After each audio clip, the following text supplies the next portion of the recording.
By the way, he will sell tickets after this if his face ever falls back together. Like, you want to come after me? Yeah. Does it change his gimmick? Keep it going for the ramp. So you think you can come after mashed potatoes, do you? I was with Rampage this whole night, so this is just, he was really sad and upset. No, of course. I think his son turned himself in, but I'm not sure. Oh, he turned himself in. Okay. Yeah, no, this is a very But you don't want serious to issue. officially Rampage say was it. very not happy. Are you warning us right now? I'm just Because I wouldn't be making the jokes if I were you guys. Rampage is gonna fuck you guys up. All right, let's dive into this absolute carnival of chaos, otherwise known as Legion of Skanks, episode 901, What's in the Barrel, featuring Anthony Cumia, Jake Shields, and Mickey Gall. The central drama, as you already know, was the Rampage Jackson story, which is one of those rare cultural events that manages to be tragic, hilarious, baffling, and a PSA against mixing MMA fighters with pro wrestling cosplay all at the same time.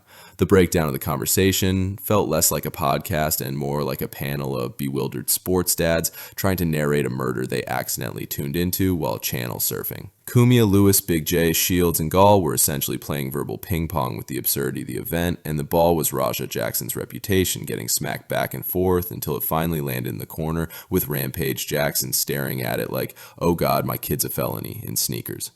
So we got the biggest story in the fucking world. We have two MMA fighters here, and this is like one of the biggest stories that's going around right now is this Rampage Jackson story. So Rampage Jackson's son, 25 years old, professional MMA fighter.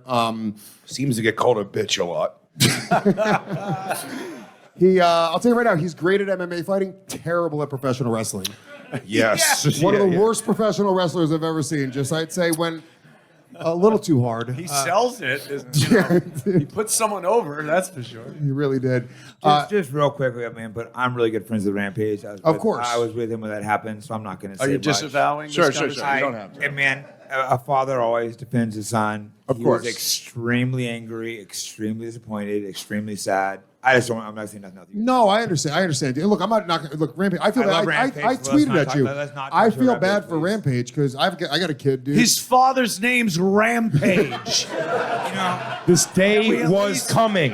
Let him slide on the fact that No, I'm not going to defend what his son did by any means. It was terrible, and Rampage was so It was terrible. disappointed, so sad, so angry. Listen, it's what's done is done, and what's going to happen is going to happen. work. I will say, Yeah, and I it don't was because work. you have to listen. All comedians can do is try to find the funny in tragedy, and to find sometimes the science. And dude, It's our job to find the science. The fact that Rampage's son led with a knockout slam is something that should be studied by MMA geneticists forever. Like it's just in their blood. Yeah, his father the was Ricardo famous Arona slam, right? for slam knockouts in legitimate, legal MMA competition. And then that was what he opened with too. So that part was cool. It was about 3 more hits before I realized it wasn't fake. yes. I mean, it seemed like he was doing the it. slam, when I saw it the first time, because they went, oh, he went real. And on the slam I went, oh, I think he's doing like a wrestling thing. And then pretty quickly you're like, yeah, that's literally with not. Rampage. That's this not. happened. It all begins naturally with Raja getting brained by Psycho Stu, a man whose wrestling name might as well have been Don't Let an Actual Fighter Near Me. The beer can shot to the head was the spark, but the real comedy lies in Raja's response. Instead of defending himself or reacting like someone with fight training, he apparently stood there like a guy who just realized his Uber driver was driving the opposite direction. Observers instantly debated whether it was a work because, if there's one place you want ambiguity about whether you're being assaulted, it's backstage at a wrestling show with a man named Psycho Stu. They even shook hands afterward multiple times, which in pro wrestling might as well be signing a peace treaty. Unfortunately, Raja then went on his stream and basically announced he was going to turn the ring into a felony crime scene. This is like promising not to drink and drive, then live streaming your pre-game shots of Fireball. The podcast crew rightly pointed out that telling an MMA fighter to get your revenge in the ring is the worst advice, since maybe the Titanic should go a little faster. MMA isn't choreographed, MMA doesn't sell the spot, MMA is specifically designed to turn human skulls into cracked cantaloupes. Yeah. Well, give some context Okay, here. well, All it right, wasn't- before you So play look, that. right here is where you're gonna see why I think it's a work. The whole thing. Because the outside. I think You he think got a the little carried whole away. thing's a work? I think A little he got carried hurt. away. Yeah, Choked yeah. on teeth. No, he's punching, he's missing. I think he got hot, right? But I think I think You you think didn't they- know how wrestling works. No. You think it wasn't air conditioned? I think what happened was his dad called him an hour before that fight and goes, I saw you hugging a guy wearing little panties. And he goes, I thought you were a fruit. Oh, you're wrestling? You are a fruit. And he got hot. And then, and then he beat the shit out of his father through that fucking goofy idiot's Watch the face. first clip. Watch the first clip. So yeah, all right. So before we even show the first clip, give the context of what happened. So this guy, Raja Jackson, Rampage Jackson's son, he's at a professional wrestling event, I think in California. They're backstage. While they're backstage, the wrestler hits the kid in the head with a beer can. Oh my God! Because- Unheard of in wrestling. Well, because By the way, I had to shoot him. in the most wrestling way, by the way, he does like the hand. yeah, he stomps. I had to shoot him does. because he hit me with a chair. And that's the part that's so wrestling. weird. Why did he not put his hand up or like he took the beer can to the head? He didn't know it was going to happen. So here's what But happened. no way. His reaction was Because not he has terrible right. instincts. That might then that's what we have to go with. That's why this is the Anybody first time in the world, That's why anybody this is the in first time world's we've heard gonna about do that him. or move, you're not just gonna if anyone goes to hit you in the head with something, especially a big motherfucker like that, you're gonna put your hand up or like move or do something. He just ate that shit right in the head. Yeah. That's why we've never heard his name before this. I'm thinking work. I'm saying work. So For about 7 to 10 seconds, the wrestlers and referee stood there clapping like theater kids watching improv, not realizing Raja was committing aggravated battery live on stage. By the time anyone figured it out, Raja had allegedly landed 35 direct punches. 35. That's not wrestling. That's what happens when a Tekken player puts the controller down and lets the AI finish the round. so He guys, pinned him. He was pinning him. Oh, wait, so bang. Then this right here looks. Oh shit! Who's this guy? Oh, he's slapping. How helping cool. He's Like, helping that him. was hard. That was hard. Wow. Wait. No. Missing. Yeah, the ref should have jumped in. Pause it. Pause it. They send he in. misses a lot. They send in a tiny skeleton. Good working punch. They send Baby in- skeleton, get in there. baby skeleton. Baby skeleton. I am. Man, they still do their intro.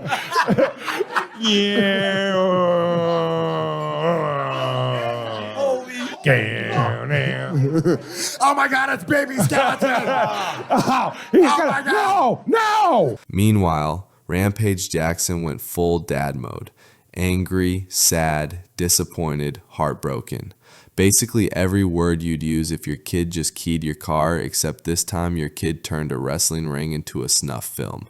He even admitted he had to set aside bail money instead of college tuition, which is the most MMA dad thing imaginable. I was with Rampage this whole night, so this is just, he was really sad and upset. No, of course. I think his son turned himself in, but I'm not sure. Oh, he turned himself in. Okay. Yeah, no, this is a very But you don't serious want to issue. officially Rampage say was it. very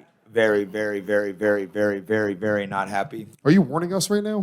I'm just He's like, I wouldn't be making these I'm jokes just- if I were you guys. No, I'm just- Rampage is gonna fuck you guys up. it's just- Rampage. he's my friend, so I'm just uncomfortable. Hit me up, Rampage. I'll give you Lewis's home address. He's been I'm training. gonna He's have trained. Rampage fuck you No, guys no, up. please. Lewis dude. has done some light training. He's prepared for this. I mean, it would be funny if I called him right now, but no. It's If not a great Rampage idea. were here, we would all be saying what a great job he did as a father. And I mean, this is job, that guy Rampage. deserved it. He deserved it. Yeah, you're gonna let a guy crack a Everyone can should on know, your head? Rampage was disgusted by this. I know, I know. Of course. We watched Rampage's statement. He didn't condone it. He was like, very clear. Rampage was not "Look, happy dude, about if this. your Not kid defending this. if your kid does something like that, it's heartbreaking. Dude, if my kid was gonna go to he's fucking completely jail, heartbroken. I'm a father. He's heartbroken. That's why this Yeah, is like a of tough course. conversation for me.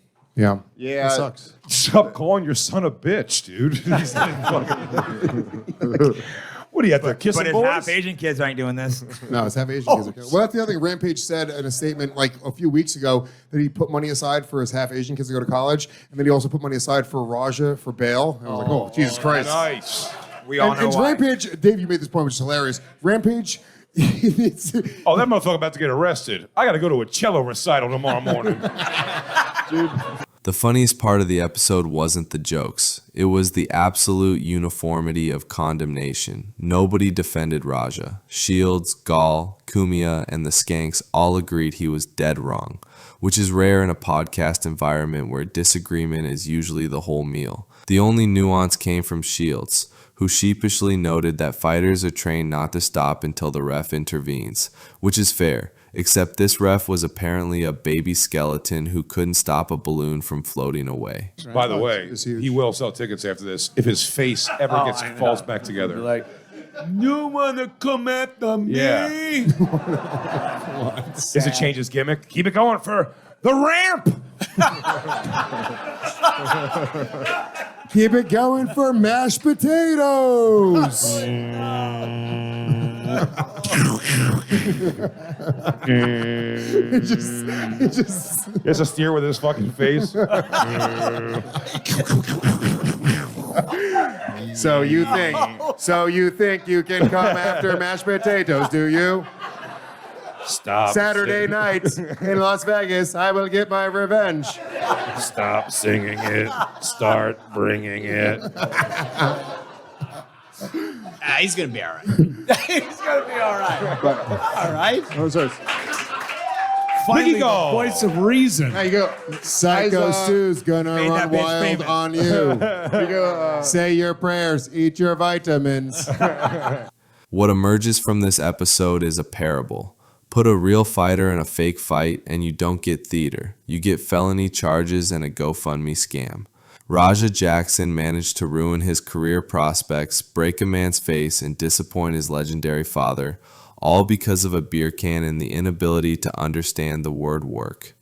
The Skanks panel turned the story into a tragic comedy. They treated it like a wrestling promo that went way too far, but with the sober undertone that yes, lives are getting ruined here.